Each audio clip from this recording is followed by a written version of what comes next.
15. My daughter has a ballet thing at 4:15, so right at the top of 4, I'm gonna head out. Okay. So when it's done, just if you want to just stop it, if you want to convert it, that's fine. If not, it's fine. I can do it tomorrow. All right. Thanks. Perfect. Are you here? Yes.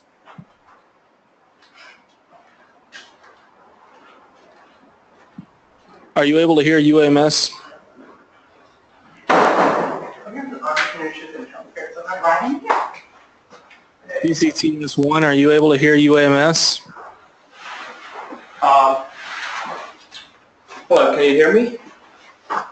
PCTS1, can you hear us? Yes, very well. All right, perfect. Thank you. Sure, thanks.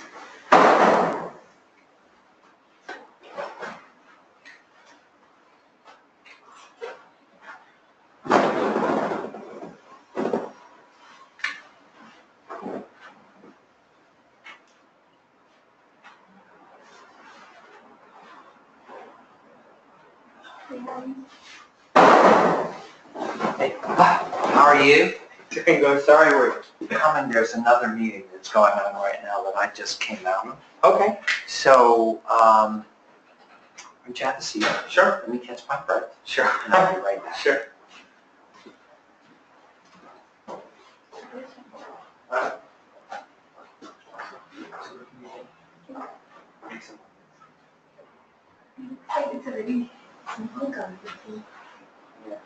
Good evening.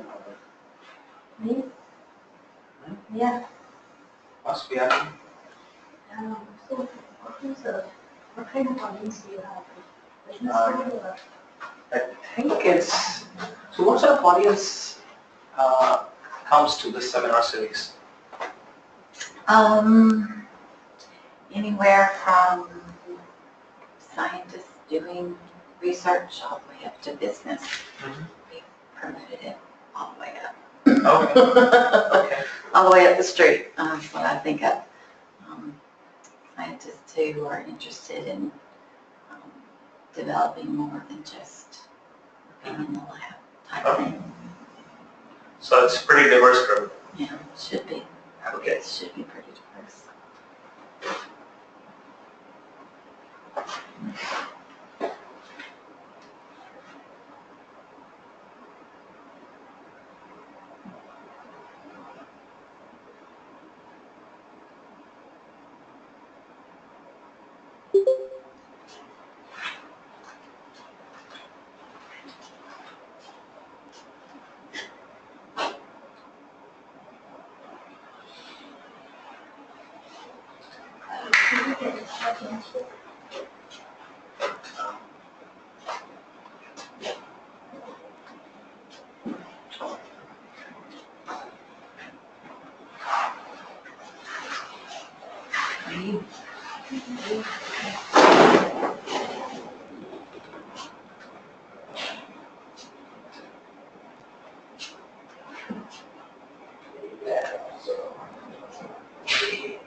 What's up? Is another meeting on?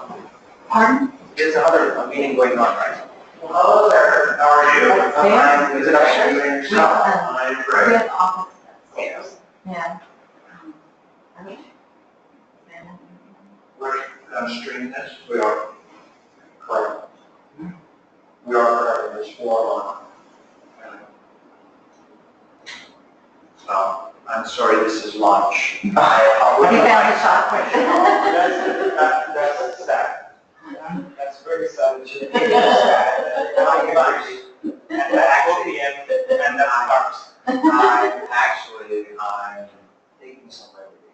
I had an apple at noon time. So an apple and a bag of peanuts. That is the side. I guess, I don't know. You had all the fiber. Okay, What's in here? Salt. Salt. So Samir, I don't know how many people will actually be having physically here. We're streaming this across 4 institutions. And I think the sign-in, it was a sign-in sent out to the partner network, which it was. So they're actually, in our partner network, there are 10 other institutions, so there could be as many as 14. it's an unconventional time. Okay, yes. Well, time and day. Usually we have our 4 p.m.s on Wednesdays, not on Tuesdays. Whatever, we will carry forth and give me a chance to have my keynote. What's happened with the discussions? And Gene, you watch the time, so we start the streaming on time. What's happened with discussions of with the health system and David Randall? Does anything happen there? I sort of lost track of that. It's so slow. I believe at least we have a, if I know correctly, right? Moving ahead with the clinical trial part, piece of it. That would be news to me. I mean, I literally don't know where David is. The health I system think is so. taking this over. I think David Randall is leading it. So he was pretty caught up and busy over the holidays. Following last week. Okay. So he said now it's on his agenda. He's going to focus on this this week or the next. Okay. So let's see. Okay, well, let's see. I'll get in touch with him because I actually don't know where that is. That's all I know. That David Randall. But so far, what I've heard is that it's a go from everyone except that knife has been funneled into that. David is going to lead it to wherever it goes.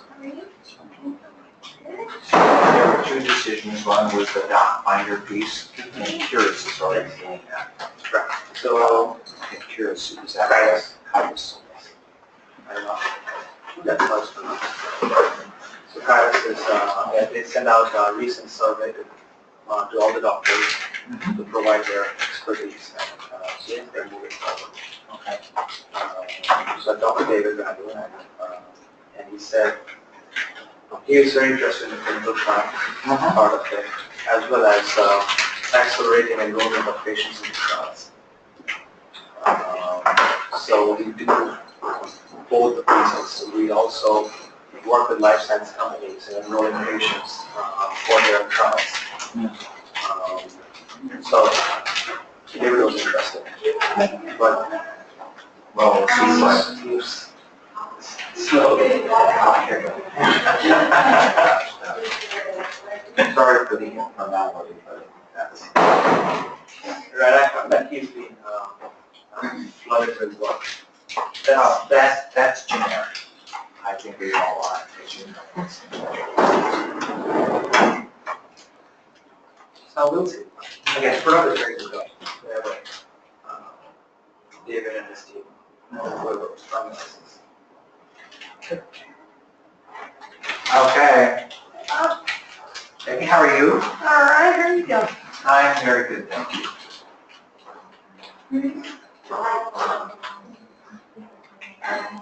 Hello. Jane, does Brian have to do anything to start the streaming? Is it already live? Okay. So is it on camera or on screen? Or it's the camera is seeing both on screen? The camera is on the podium, and you can see this slides on the screen as well. So it's both putting on the screen. Shall we go? Okay. Gotta put my 2 minutes down here.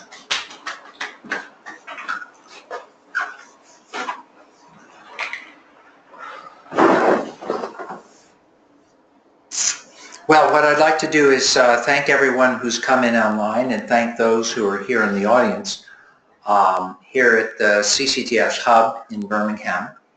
To thank you for joining us this afternoon in a series about health science entrepreneurship. This is a joint venture between several CTSAs, not just limited to the Southeast, but really across the country, with each CTSA hub arranging for speakers to come and explain ways in which they've identified important opportunities in healthcare science and how to take those through to commercialization. So today we're very pleased to have Samir Athar, former full-time faculty member at UAB, now an honorary member of the Division of Cardiology, but really I think your primary focus is co-founder and CEO of XpertDox, which for those of you who know Birmingham is located down in Innovation Depot. So we're very pleased to have Samir here this afternoon to tell us about how he is using his skills in information technology and informatics and solving some of the really critical problems that we have in doing clinical trials, making potential participants aware of what the opportunities are and how to match participants with those clinical trials. So Samir, please, the podium is yours. Thank you. So thanks for the kind introduction. I initially gave this topic out as healthcare's digital future, more generic topic, but after discussion it seems that a lot of audience is interested in maybe a startup in the future. You have ideas and you want to possibly have a startup or participate in a startup. And I trashed the whole presentation on healthcare's digital future and then remade everything based on XpertDox's perspective on healthcare's digital future. And this is more about the journey I've had in building the startup and our perspective. But it's a very small audience, so please feel free to ask any questions, participate in this discussion. Happy to take any questions in the meeting during the presentation. So I've built this presentation on 4 parts, which is the timeline of building XpertDox. Why did I move from a clinical career to a research career to having XpertDox? What exactly is XpertDox? And if you decide to have a startup of your own or file a patent on something, what are some of the missteps we have had? What are the successes we have had? And some take-home messages that we can all learn from each other. So, I joined medical school in 1996 and trained till 2007 as a clinician. My only goal was to become the best possible cardiologist. That said, there was no research in mind, there was no startup. But at 2007, I decided this was not enough. I want to do something more. I want to be on the guidelines. That's all I could think. Like, I have to be on the guidelines.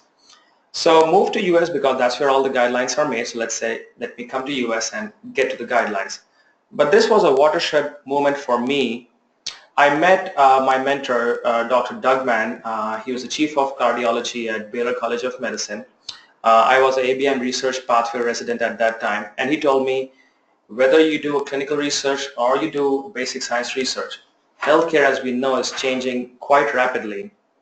And within your career, what you will see is artificial intelligence and big data changing the whole decision-making process. When the patient comes in, what happens thereafter, their management, predicting outcomes, hospital stay, which we are seeing some of this happening already in our hospitals. And that left a big imprint on my mind. And I joined a PhD, I did PhD, and I focused a lot of time on big data and AI at that time, working at UT School of Public Health in Baylor. But that also meant that I had to scale back on what I wanted to do in life, and I decided I wanted to be a physician scientist. And that way I thought I could probably affect more people's life than just being a clinician. So 2015 was another watershed moment when I realized there was a problem with patient access. I decided to use my skills in big data and AI to build up this patient access solution called XpertDox. What I did not realize is that it will grow fast, and I did not anticipate that I'll have to scale back on other things. So much so that I put in a significant amount of time doing research right from 1998 till 2017, and I gave up my research career, gave up my grants, left all my seed fund and everything, and basically shut down the research career. Even all the papers that have been pending, I gave it to all my colleagues, like, take it, run with it. I don't want authorship. You can do whatever you want. I am practicing as a clinician 1.5 days a week, which was never the goal to begin with. And XpertDox is now taking almost 90% of my time. The lesson I learned from this is that life is not going to be a straight journey. It's going to have lots of turns, lots of dead ends. But this is what I really appreciate about being in US, because in India you're trained to excel in one field, keep pursuing that till the end of your life and be the best at what you do. But what I've learned here is people respect the fact that if you try something new in US, and that's a great thing. If you have anything in your mind, if it's your passion, people respect you for taking risks and pursuing new opportunities. That's my take-home message for myself, at least, about the journey that we have taken. The next question was, why did I leave personalized medicine, the research I was doing at that time, and pursue XpertDox? In a nutshell, many of us already know personalized medicine, but my take on personalized medicine is coming from big data. Over the last 20-30 years, we have conducted huge randomized control trials. Went from 1,000 patients to 3,000, 5,000, 10,000 patients, all had trial. And we thought that the bigger the number in the trial, we could even find 1% benefit of a drug. We find that positive P less than 0.05, and suddenly FDA has approved a beta blocker or calcium channel blocker for every hypertension patient. That was such a great thing. What people did not realize is, as you're taking more and more patients, it starts becoming a very heterogeneous population. So you have clusters within those cohorts, which is the best possible result, which could be the drug is not toxic and beneficial, but it could also mean at its worst that drug is toxic and does not benefit. And increasingly we find, as more data has started coming in, including the clinical profile, the demographic profile, genetic profile, gene expression profile, and we have started identifying these clusters. And we published papers on DITCH trial. I have worked on GenHat in the past and other trials, identifying these clusters. That was what my passion was. That's what I used to focus on. So why has personalized medicine not taken over? Why can't we tell a patient, this is what's going to happen to you? You're going to have this disease. That's what's going to happen next. And that's the whole course of your clinical thing. I believe that's probably because information currently lives in silos. As researchers, we have our niche. We are either a metabolomic researcher, a genomic guy, a clinical researcher.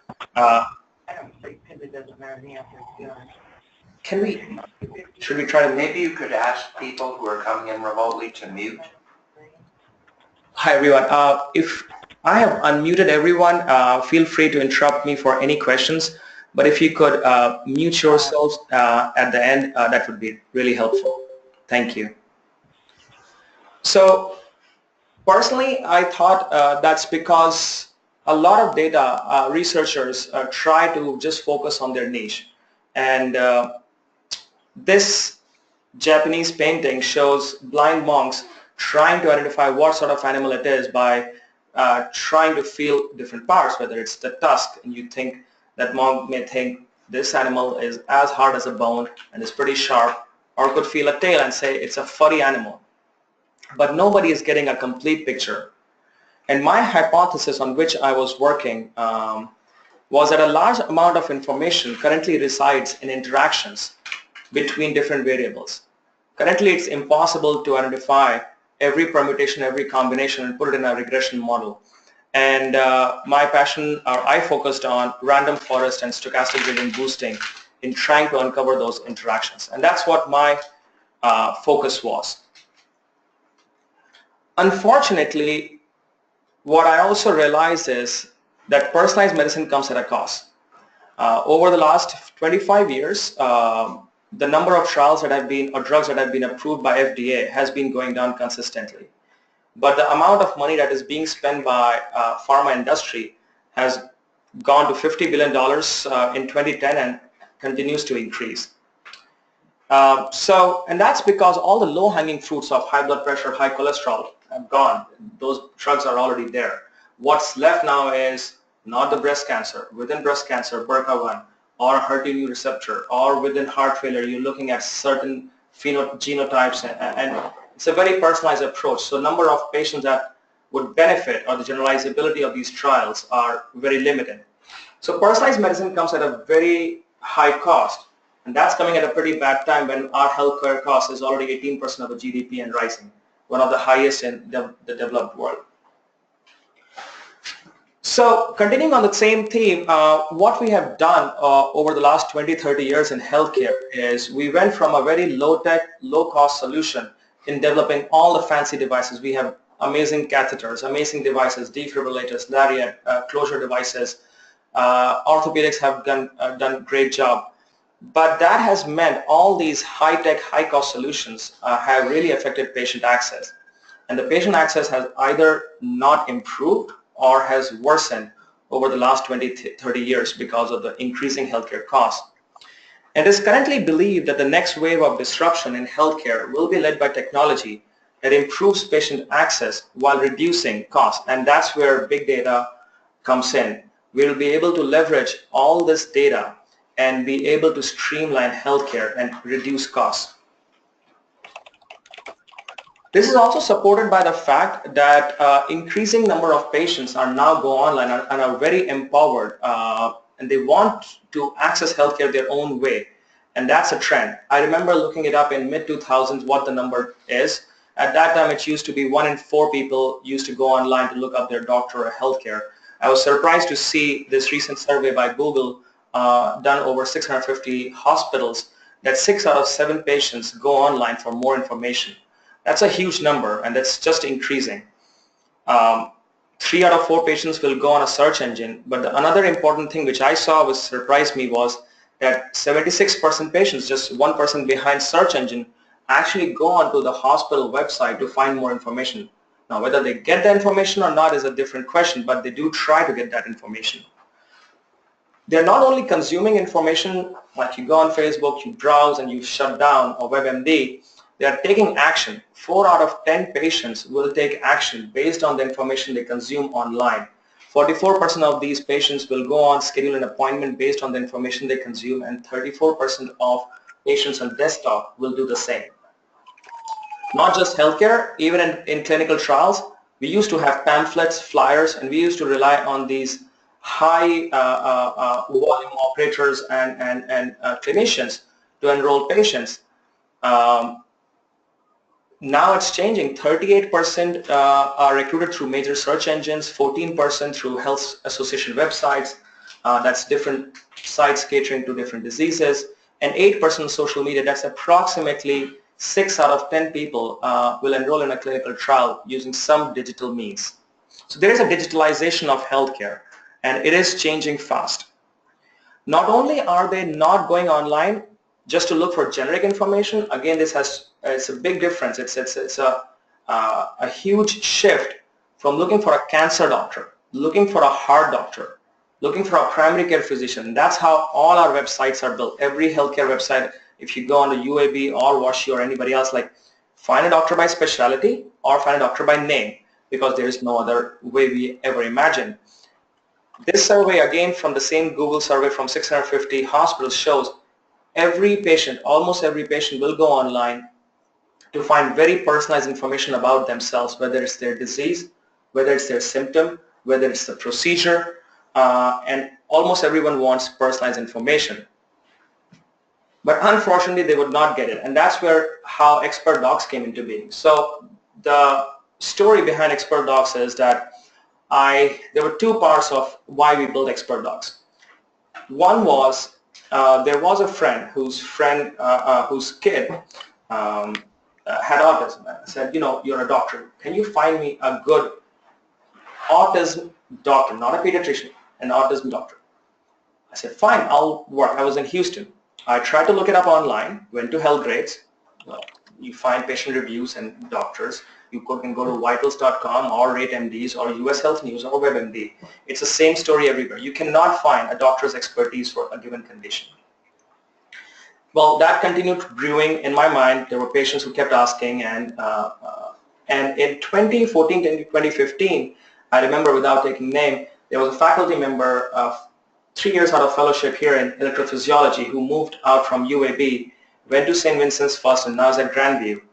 And I thought, let me take a look at what's going on. And I typed, and I found this guy had 16 or 20 reviews on health grades, all 5 stars.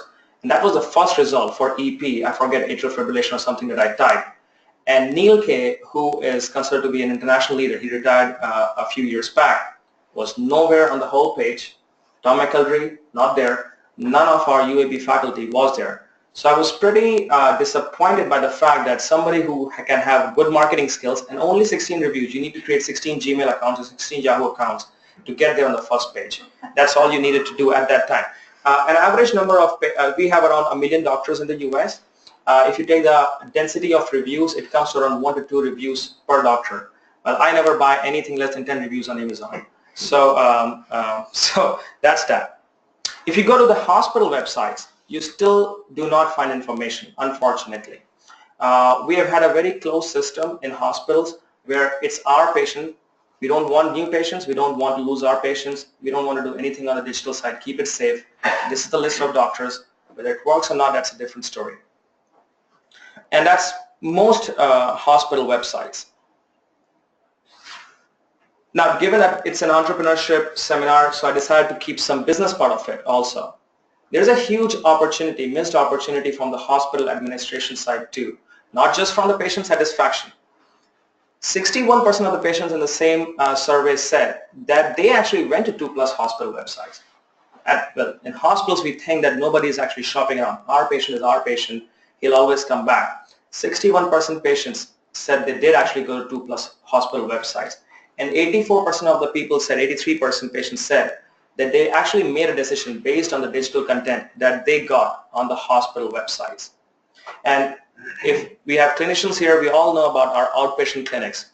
The average wait time is a month in general all over US, and that's increasing by 30% from 2014 to 2016 that they have compared.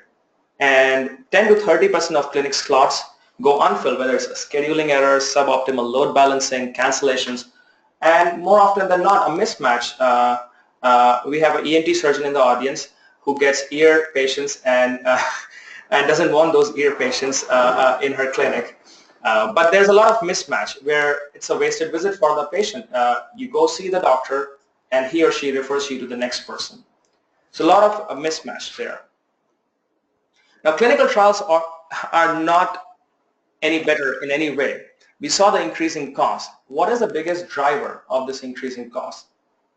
It's actually patient recruitment into trials. And well, we can understand that because now it's very specialized. People are going up after rare diseases, orphan drugs, and trying to do a trial. The recruitment is failing, and they're spending 32% of their budget just on patient recruitment. This is huge.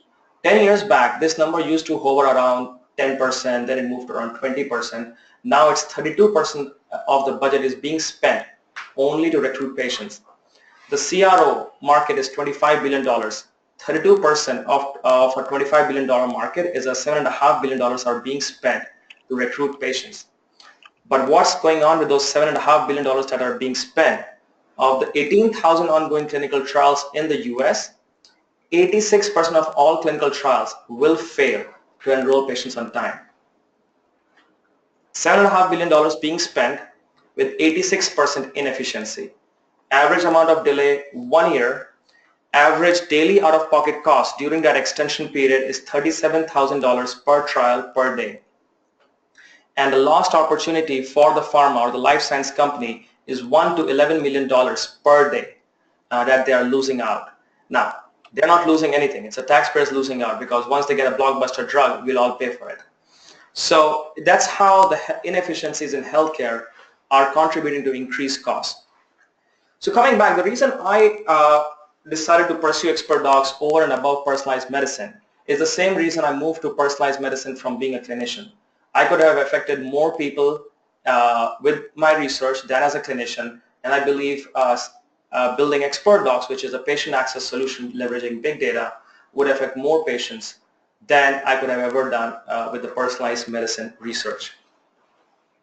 So what exactly is XpertDox? At a very basic, without using fancy terms as patient access and throwing them around, it's a healthcare search engine. You go to XpertDox.com, it's a natural language processing search bar. You put in whatever you want. I have heart failure. Make a mistake, doesn't matter. It will go through a repository of every possible disease, symptom, procedure, including doctors' names, and will try to match you based on the search term to the best possible doctor, best possible hospital, and best possible clinical trial going on in the country. So the differentiation here is that at XpertDox, patients find personalized information for 6,000 diseases. As a matter of perspective, there are only 7,000 diseases known to mankind. Of the remaining 1,000 diseases, the only reason they are not on XpertDox, and we did not find a single case report in the US. That's the only reason. If we found even any billing or any research ever published in the US, that's in our database. 200 procedures, 300 symptoms, and 130 specialties.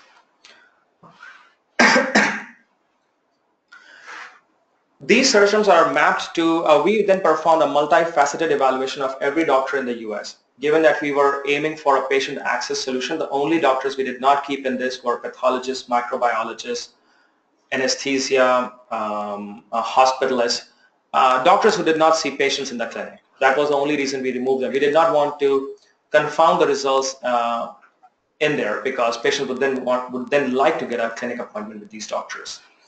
4,500 hospitals, that's every hospital in the US, and 18,000 clinical trials, that's every clinical trial going on in the US. So compared with doctor reviews, which is based on just one aspect of the doctor, just the soft skills. It could be important, it may not be important. By the way, I was just driving an NPR. They are doing a series of sessions on how now different hospitals and anesthesia groups are coming together telling patients, you will have some pain. And that's probably what fueled the problem with doctor reviews. There's published research that shows that doctors who have 5-star reviews, their patients have 26% higher mortality compared with doctors who have bad reviews. So I hope you never went to a 5-star doctor. So if you did, you survived. But that's the data. That's not just mortality. There's data on hospital readmission. There's data on morbidity. Doctors with 5-star reviews have been shown in multiple research to do worse. And it's hypothesized, it cannot never be proven, that it is possibly because of either opioid prescription. We all know about doctor shopping by patients. So it is one aspect. Could be important, but it's flawed. We evaluated every doctor's clinical utilization, their research. We have extracted and parsed every research that has ever been published on PubMed by every doctor in the US, and we have mapped it to all doctors. Now, just to tell you the extent of this problem, researchers or doctors, when they publish, and I'm sure all of us here has probably published at some point, we never had an ORCID number. ORCID number is something very new where we use ORCID numbers to identify a unique author. So we had 100 marksmith in the US publishing research. It took us a year just to differentiate between all the marksmiths, figuring out who is the orthopedic surgeon, who is the cardiologist, and who is doing what. We also evaluated their educational contributions, their leadership contributions, all the referrals that are coming to them from community, and put all of them together into an algorithm which has continued to evolve to get these results. So under the hood, XpertDox is a big data company which uses around 20 plus unstructured databases with approximately 1 billion plus data points, which have required an extensive amount of cleanup and linkage. Thereafter, we use sort of a network mapping, our proprietary algorithm, to map every disease to every symptom, every disease to every procedure, every disease to every condition, specialty, doctors, hospitals, clinical trials. Everything has been network mapped to everything else. We have tried to remain true to our mission, which is that improving patient access to healthcare and clinical trials, especially for patients with rare or serious diseases. And that's what we thought was the most acute need, that patients who have rare diseases, if you have a common disease, you can go to your primary care doctor and you can get your high blood pressure treated. But if you have something rare, you really want to find out the best possible doctor because you don't see many patients. So you want a doctor who has at least seen a few patients. And we have kept our website completely free without a subscription and free for everybody. But we have to earn money. So that's why we are here in this seminar. It's an entrepreneurship seminar. We use our national website. This is our first business model. Patients come. We have a few million pages on our website.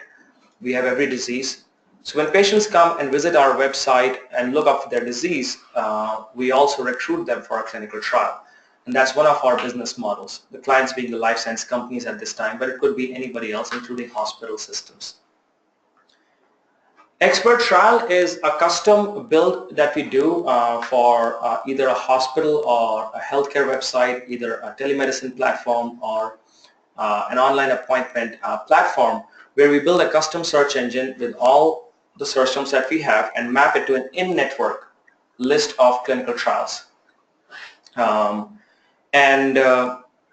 We have the ability to accelerate enrollment into clinical trials from that custom built search engine.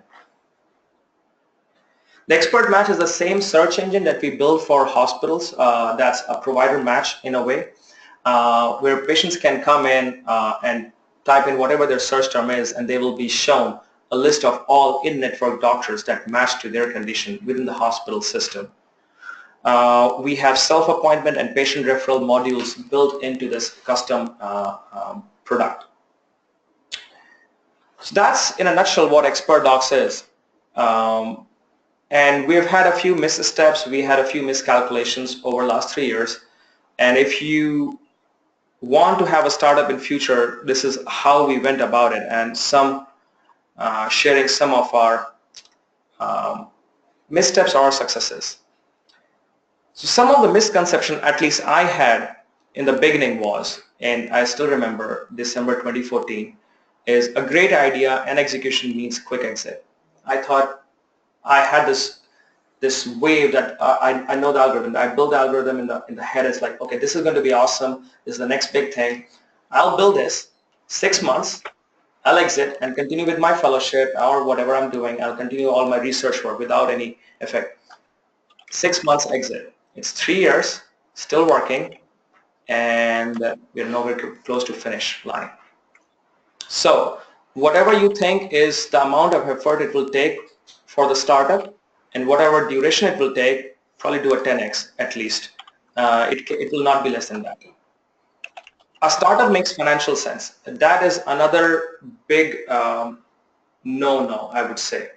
Now, it may make a financial sense for a graduate student, but if you have a job already, and if you think that you are going to be Larry Page, or who's our Amazon founder today, just came a notification, he's the richest guy in history ever, Jeff Bezos. If you think you're going to be Jeff Bezos, if you multiply your failure rate, which is 95% failure rate, combined with what you're going to earn 10 years from now. Amazon went public in 1995, if I remember, 1995 or something like that. So it's 22 years when he's the richest guy. What will you do with that money when you're 50 and cannot do anything with it? Or, well, I'm not saying 50 is bad, but you would want the money at the age of 20 or 30, not at 50. So if you want to do those hard calculations, do it because you want to do it. Financially, it may or may not make sense, depending on where you are in your career. The other thing is, some truths are the journey is quite lonely. You're so passionate about it, it's like, you have a friend who doesn't have a kid, and you have a kid, and you want to talk about the kid all the time, whether she threw up or not. right? And your friend doesn't want to hear about it at all and wants to avoid you. That's what happens when you have a startup, because you want to talk about everything that you felt that way. What did the VC say? Who's going to come in? What sort of new tweak that you did in your startup? You will not find many years. So it will be quite a lonely journey. It's not going to be a party all the time. It's a roller coaster ride of emotions. So I always thought this is the track, right? You go with a startup and it goes like this. It doesn't go like this, but it may go like this at some point, but it goes like this. And so my cycle is 4 to 6 weeks. Every 4 to 6 weeks, I have a euphoric phase, and then it goes into depression. And goes into euphoria, it goes into depression. So I tell my partners and my co-founders, and they all know, okay, so you are in a good phase right now. Let's get most of the work done right now. It takes a huge toll. So don't underestimate that. It's a pretty rough journey. If I have not discouraged you so far, then I think initially I was a bit skeptical coming in and building out a company in Birmingham. But I've come to appreciate the fact that we built this company in Birmingham. And the reason for that is insulation from competition allows single-minded focus on innovation rather than aping the competition. And this has been extremely true. To give you a very good example, when I had this euphoria that I had built the most unique algorithm ever in December 2014 and January 2015, I had no idea what was out there. Just that Hellblades did not have it. I realized at some point that there was somebody from Stanford who had built 5 or 10% of that algorithm at some point. Never took it all the way, built out a pretty rough, amateurish website, and left it at that. If I had seen that website when I came up with the algorithm, would have never pursued the whole thing.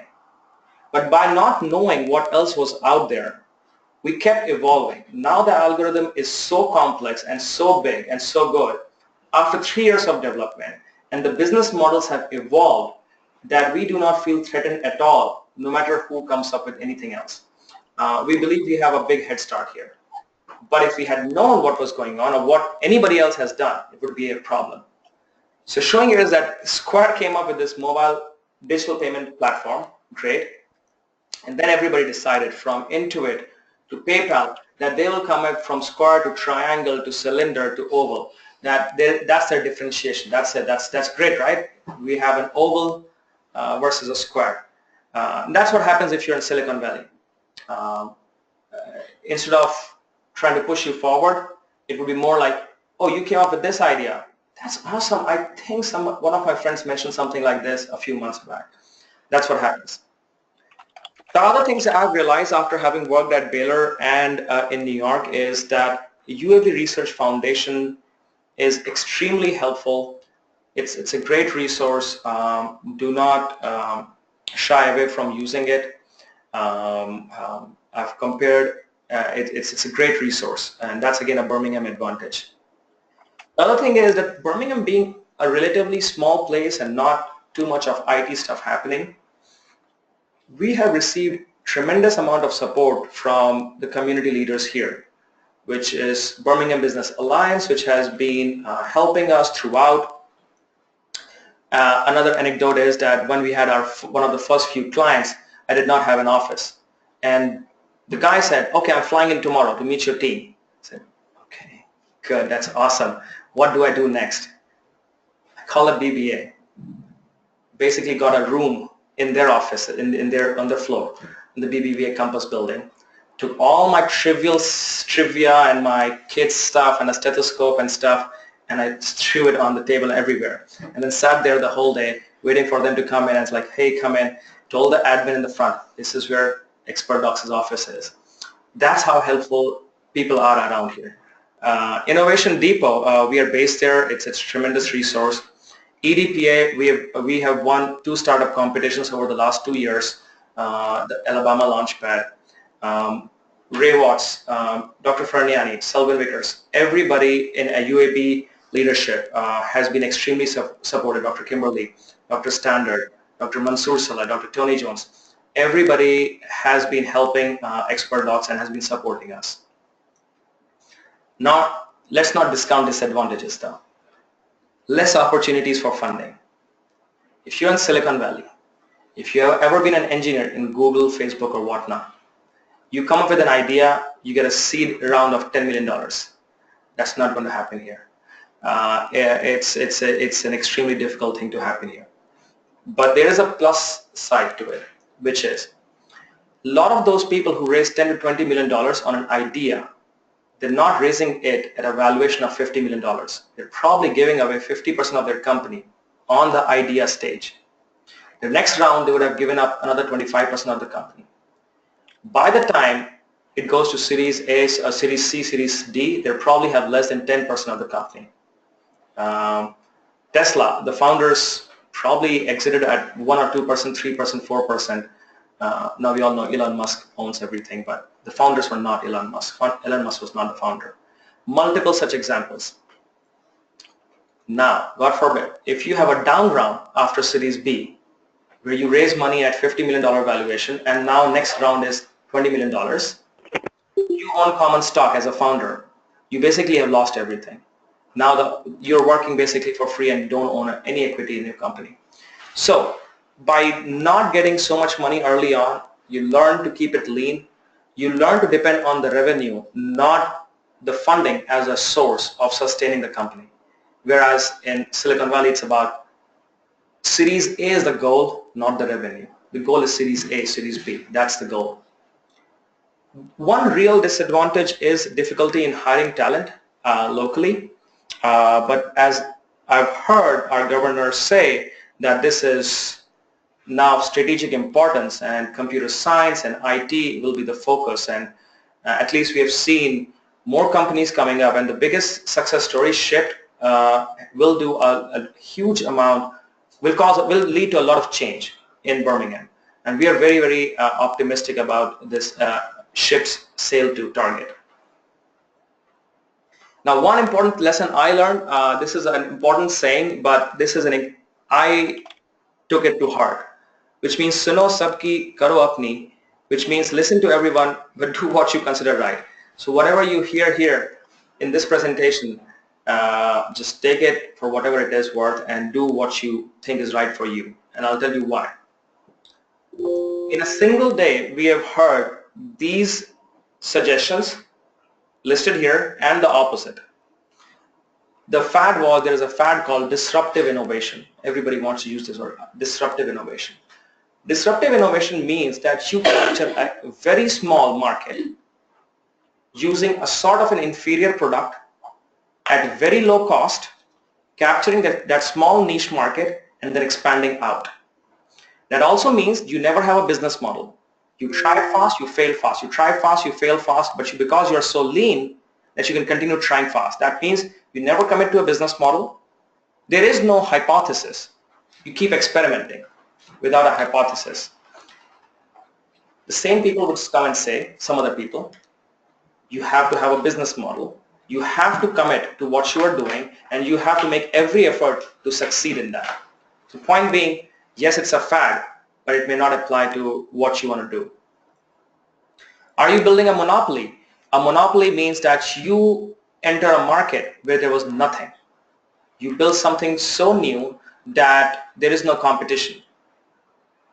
At the same time, people, business advisors would come in and say, if you enter a market where there was no market before or no competition, you cannot sell. You are set up for failure. It's better to enter a market where there have already been people playing in the field, and you come in with an improved version.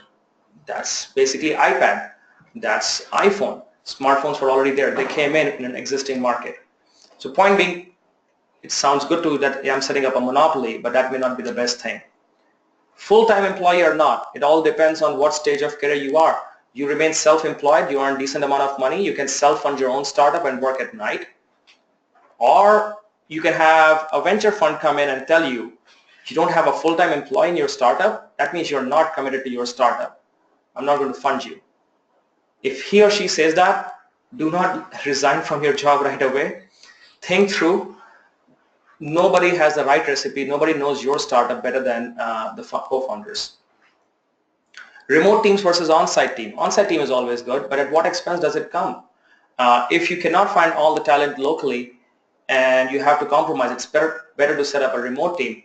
We at XpertDox, we have teams in Birmingham, Arizona, California, Canada, Europe, South Africa, multiple places in US, 2 or 3 teams in India. Now, we took it a little too far. We basically, I think almost every continent has somebody working for XpertDox. South America, maybe not. A high-paying job. The first person one of the first people I said, I'm I'm thinking of a startup. He said, you're going to fail. My friends who are doctors had a startup. You doctors are so bad at it. You don't know the value of money. You will fail because you earn a decent amount of money. You will see all the problems very early on and you say, this is not worth it. Go back to what you were doing. But it could be a boon. In our case, we were able to self-fund the company for 2 years before we took on any investment.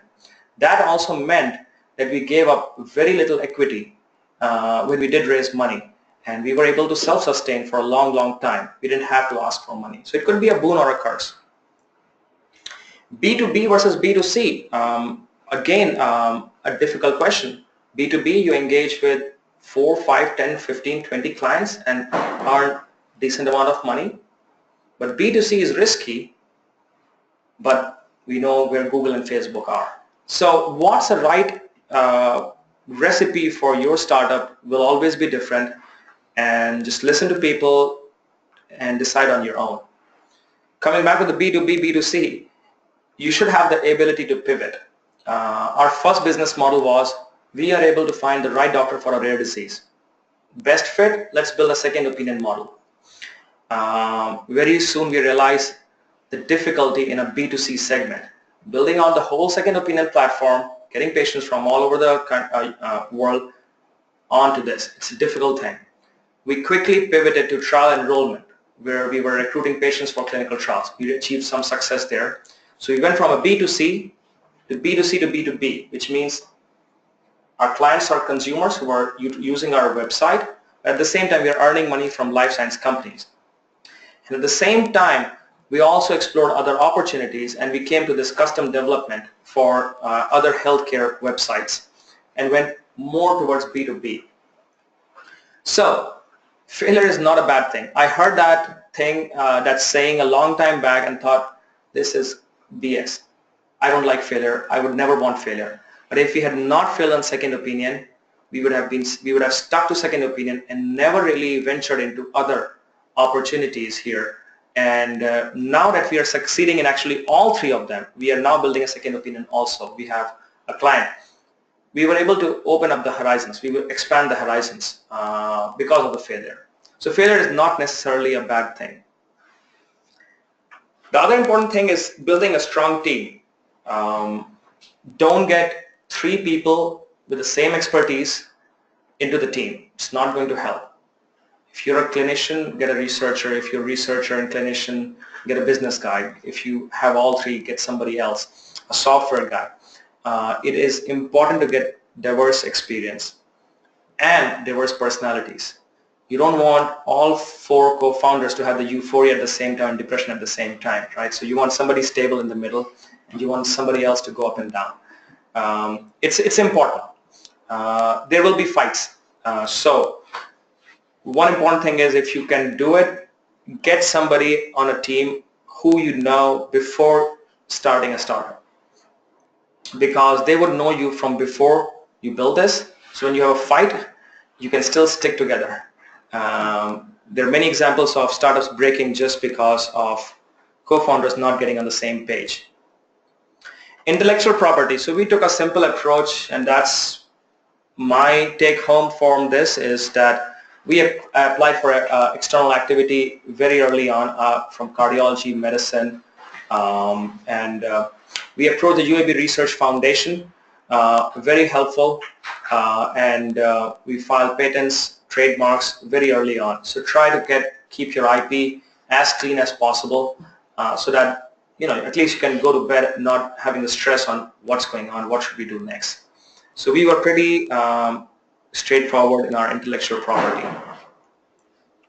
So I'd like to end this with this book. It's my kid's book. I scanned it yesterday night.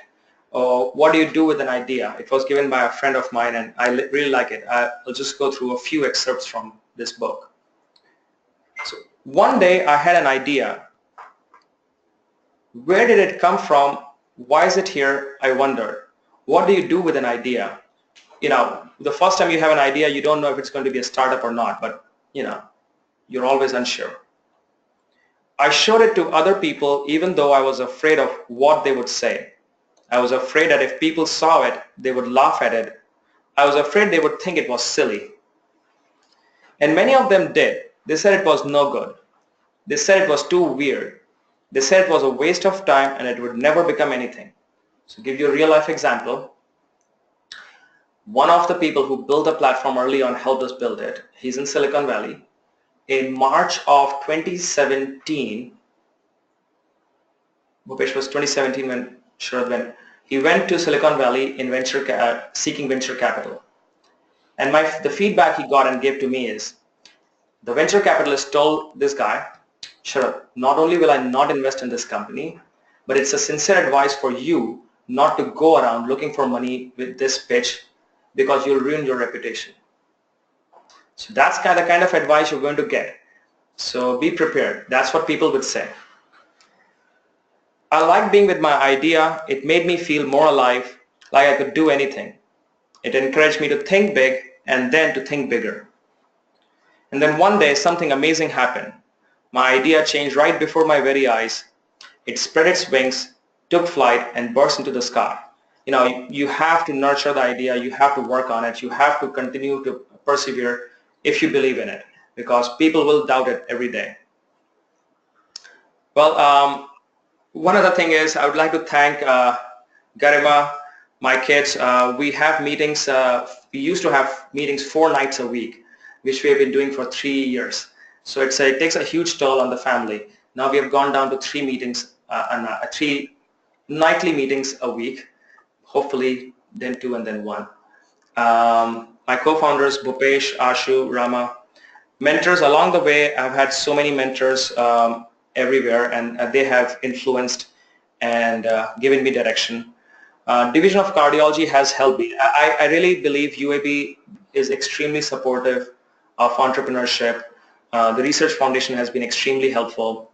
The leadership has been, again, from Dr. Watts to everyone, has been extremely helpful. And then I'd like to give a plug-in for this podcast, Savvy Startup City, and it has interviews from founders and entrepreneurs.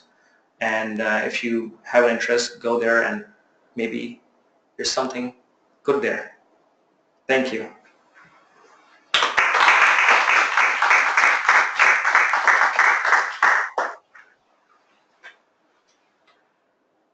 Any questions? Anybody? Nobody wants to have a startup?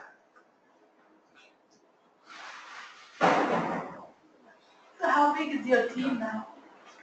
That's a very good question. I'm asked this question often, and there are 2 parts to this answer to this question. We try to be very lean. We were self-funded for 2 years. We now have a good amount of funding.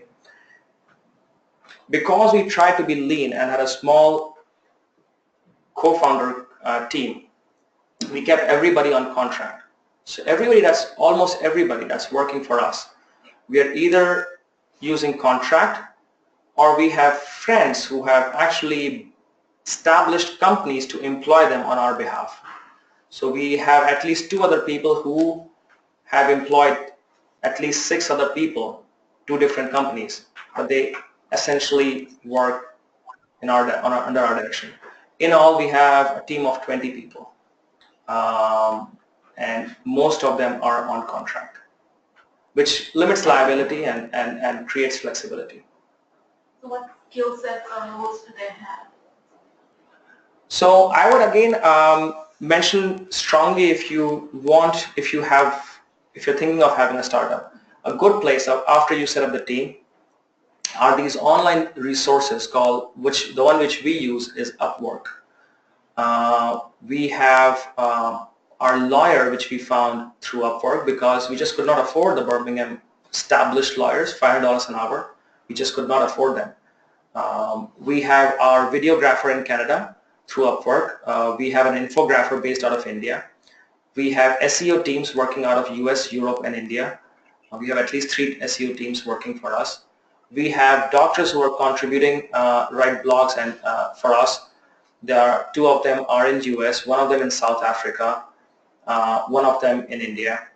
We have a low-end data entry team under a company established by a relative in Delhi. There are 3 people working there. We have a team of 5 front-end IT specialists working out from another location in India. I'm sure I'm missing a few of them, but that's more or less the team.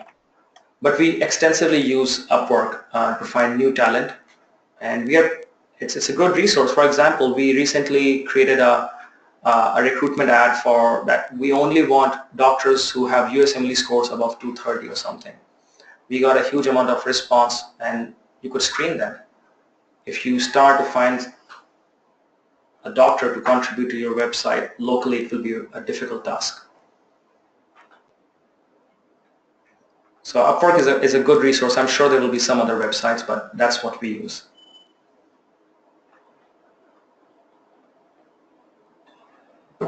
Any other questions?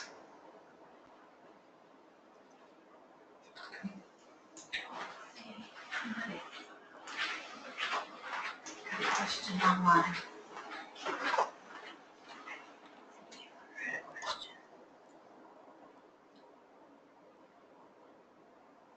I have one question.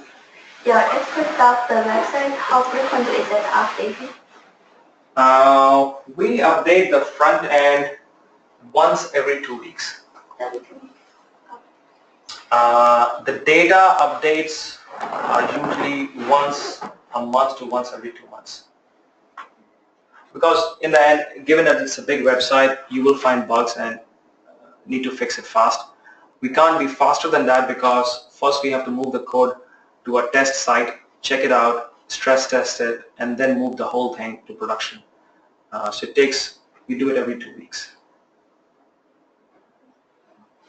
Since you have like so many people spread out over the world, how do you like make sure that everyone's on the same page, or like with communication with different time zones? Do you have like certain meeting times that will work, or primarily using email, or so time zones don't really matter? Right.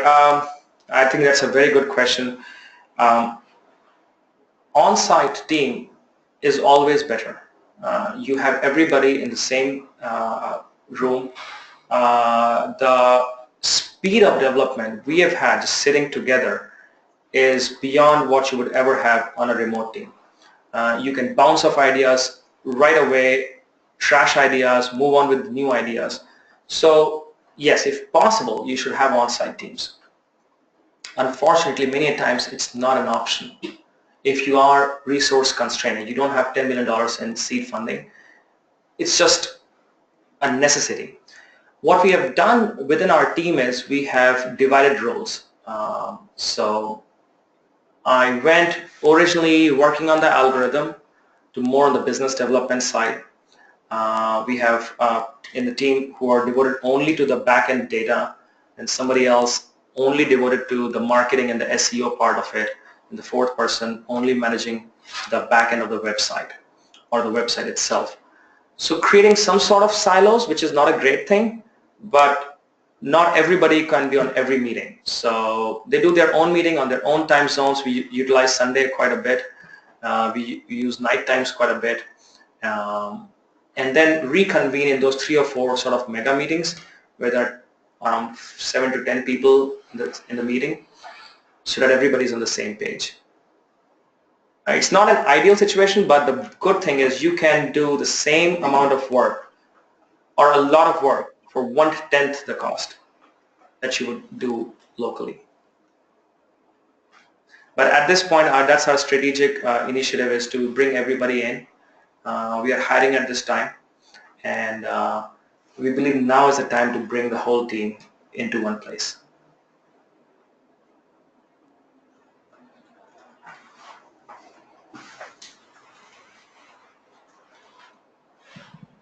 Well, this is from UAMS. How do you charge for your services? For a request or subscription? So for somebody using the website for personal use, there is no subscription and there is no charge. We only work with, our business models are all working with either payers, healthcare system, life science companies, and every contract differs. So if you have a certain product that you have in mind, I can probably elaborate on that. Let's say you want to recruit people to a clinical trial for certain cancer types. Right. So we have had 3 huge successes with clinical trial enrollment. 2 of those contracts were based on sort of a pay-as-you-go model, which a lot of life science companies like. So we recruit patients. We have a HIPAA-compliant encrypted console on which the patient's data goes, and that's accessed by the recruitment vendor or the hospital's research coordinator, and they access it and contact the patients, and we get paid based on number of patients we enroll.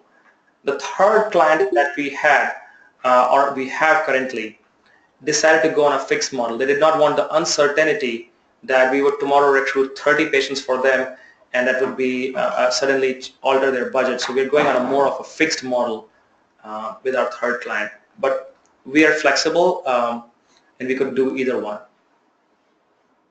Or we could do, potentially we could even do a third option, which is a hybrid model of a fixed cost and an incentive built on top of it.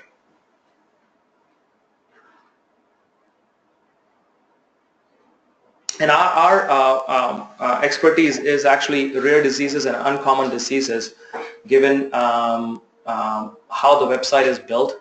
So our previous trials have included autoimmune hemolytic anemia, warm autoimmune hemolytic anemia, Lewy body dementia, and progressive supranuclear palsy. So there's another company for which we'll maybe starting a trial for acute intermittent porphyria, pemphigus vulgaris. So oncology is right where we want to position ourselves.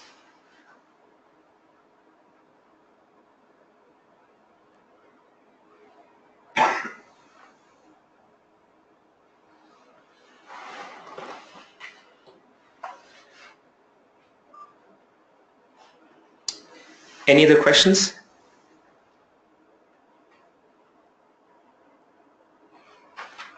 I think we're good. Thanks. Okay. Thank you. Thank you, everyone.